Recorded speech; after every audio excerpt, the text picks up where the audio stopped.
nobody wants to work anymore. Well, that's not true. There aren't any jobs, dude.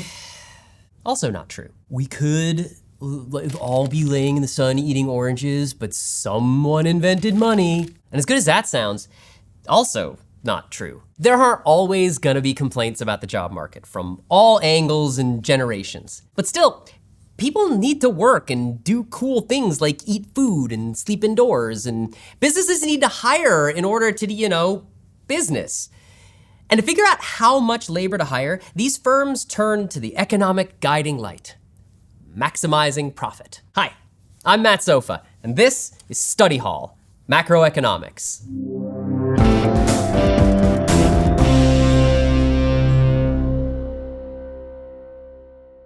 Like peanut butter needs chocolate, the Enterprise needs its red shirts, and my cat needs his little patch of early morning sunlight, society needs workers.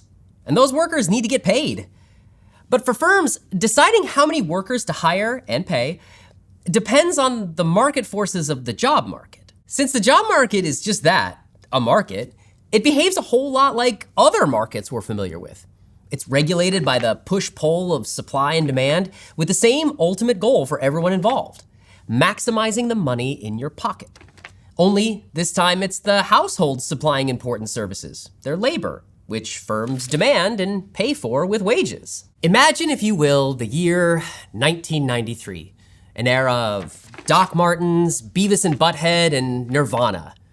Our phones had buttons and were attached to the wall with long curly cords. I was hired to make pizzas at Papa Palumbo's for 15 hours a week while I went to high school. But then my manager kept cutting my hours, and not because I'm bad at making pizzas, I am amazing at making pizzas. Seriously, ask anyone. So what was up? It turned out Papa Palumbo's scheduling decisions were about more than just my mad pizza making skills. They were about economics. See, firms like Papa Palumbo's Pizza determine how many labor hours to hire and pay for by evaluating how profitable an additional worker might be.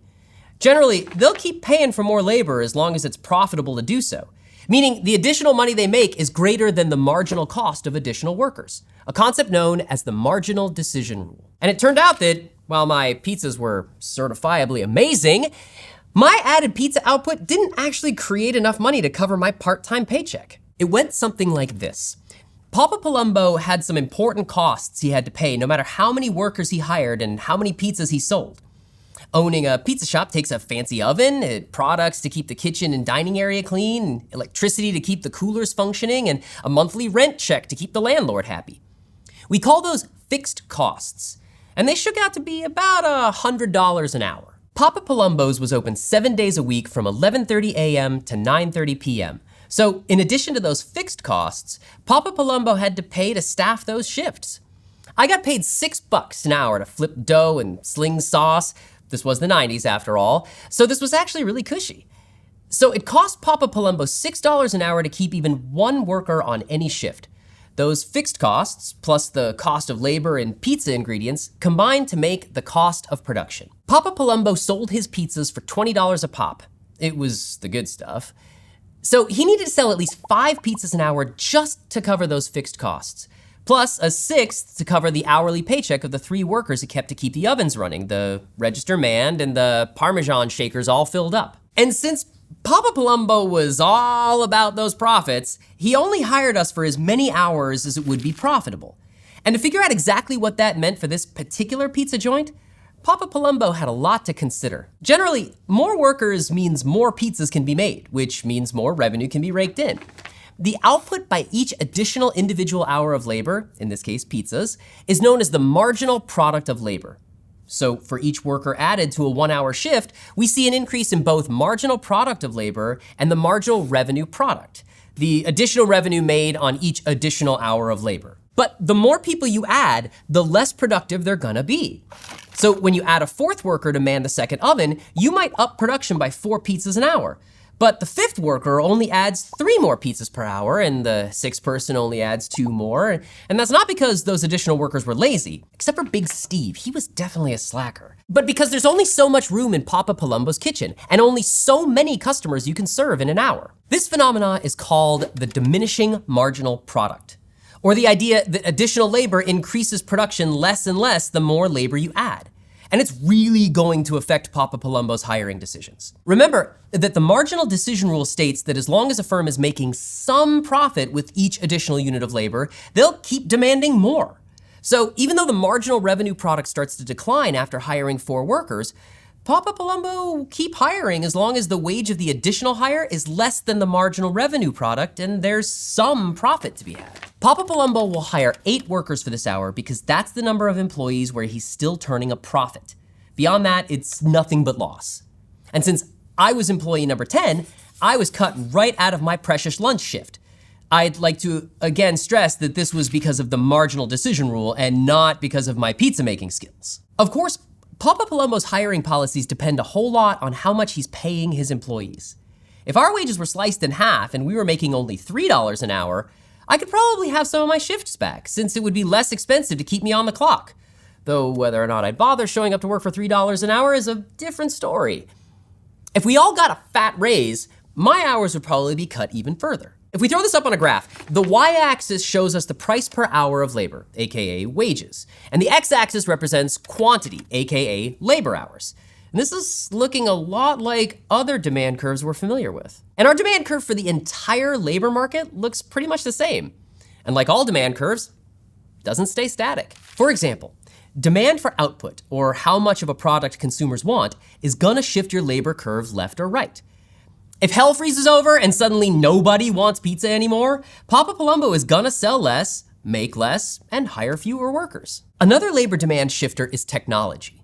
If a person can be replaced by a robot who can toss their pizza dough even higher than a human pizza chef and doesn't require a paycheck in exchange, the demand for human labor will decrease and the curve will shift left. This is called the substitution effect. But technology can create jobs too. Jobs in the tech industry are even more in demand than they used to be, since they're complementary to technological advancements. So even though demand for pizza slingers may decrease, the demand for robot designers to make the pizza slinging robots will increase, shifting the demand curve to the right. Government policy can also shift demand. When the government taxes a firm's product, it lowers the firm's revenue, decreasing marginal revenue product. And since they're making less, they're probably hiring less too.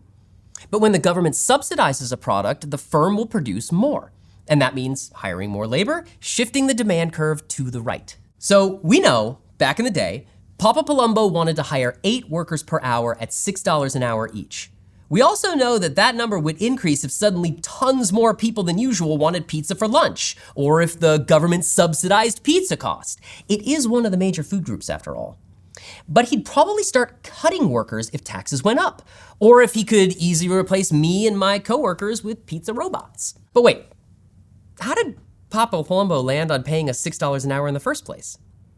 To figure out how firms settle on their wage rates, we gotta go back to the supply and demand tango. So labor demand is how many hours of labor firms are gonna hire at any given wage rate in order to turn a profit on whatever they're selling. Labor supply is how many work hours are in the labor market, supplied by the households in return for those wages. The spot where our labor supply and demand curves cross tells us the rate at which households are down to sell their labor at the quantity and price demanded by the firms doing the hiring, known as the equilibrium wage rate. But those equilibrium wages aren't set in stone, and any shift in supply or demand is gonna shake up that equilibrium wage rate. A decrease in labor demand, for any of those reasons we talked about earlier, means firms are gonna pay even less per hour of work, while an increase in demand shift wages higher. Shifts in labor supply, like a population increase, means there will be more labor available and firms don't have to pay as much per hour. But less labor supply, due to something like illness, will shift wages higher. This, of course, represents a perfectly competitive labor market in a perfectly competitive free market, which is, of course, not the world we live in. Government interventions can influence labor supply and demand. And obviously, there's a lot that goes into someone's personal decision about how much to work at a certain wage rate. Stuff like your level of education, what other jobs are available, your access to things like generational wealth, your rent, and other cost of living expenses. Now, we could teach a whole course just on the intricacies and nuances of the labor market. And we will be spending a lot more time thinking about how it affects both individual people and the economy as a whole.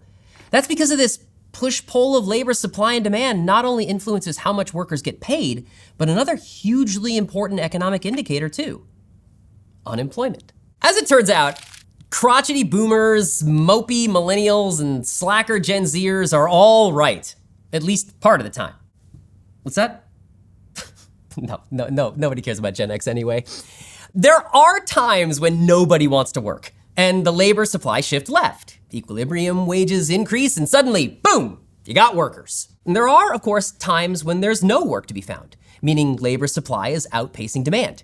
In theory, firms are gonna start paying less, meaning they can hire more workers, and boom, you got jobs. Unfortunately for us, there is no version of the world where we lay around sunbathing and eating oranges all day. But the labor market, like much of our macroeconomic system, isn't perfect. The marginal decision rule means you're missing out on my incredible pizzas for one. But more importantly, the world we live in isn't the perfectly balanced, perfectly competitive one the free market models. And things aren't always as simple as shifting lines on a graph. In fact, they're pretty much never that simple. And the mismatch of free market expectations versus real world reality leaves us with some very real consequences in our real world economy. But that's one of the reasons we study macroeconomics to begin with, to explore discrepancies, investigate questions, and try our best to understand how things actually work in real life to come up with better systems for everyone. If you're enjoying this series and are interested in taking the full Study Hall Macroeconomics course and earning college credit from ASU, check out gostudyhall.com or click on the button to learn more. And if you want to help us out, give this video a like. Tell us about your first job in the comments and smash that subscribe button. Thanks for watching. See you next time.